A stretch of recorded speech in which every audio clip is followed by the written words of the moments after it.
Aké sú vaše spomienky na detstvo na Slovensku? Teda moje spomienky ako decko, keď potom musím hovoriť takto vo veku 4-5, ja mám veľmi dobré spomienky, lebo my sme bývali v tej dedine a samozrejme v 39. keď začala vojna, keď napadli Poľsko, tak naša rodina vždy prichádzali k nám, pretože v mestách tam nebolo tak moc stráviny a všetko, v dedinách to bolo vždy lepšie. Tak tí dovolenky robili u nás a my sme mali krásne časy.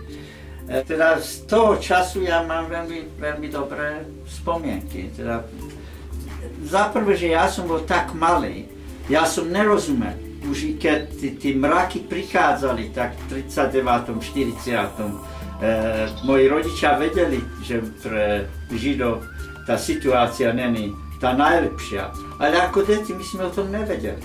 Takže ja mám de facto veľmi dobré spomienky zo Slovensku. Len teda keď som bol v 41. 6-ročný, toho času prvýkrát som zistil, že ja som iný ako tí druhé deti, lebo ja som išiel do školy a som musel nosiť tú žltú hviezdu. A pretože každý Žid z roku 5 rokov, z roku 1941, keď ten židovský kódex bol vydaný, tak keď som išiel do školy, keď sme vyšli z domu, ja som musel mať tú hviezdu na ľavej strane. A samozrejme, keď druhé deti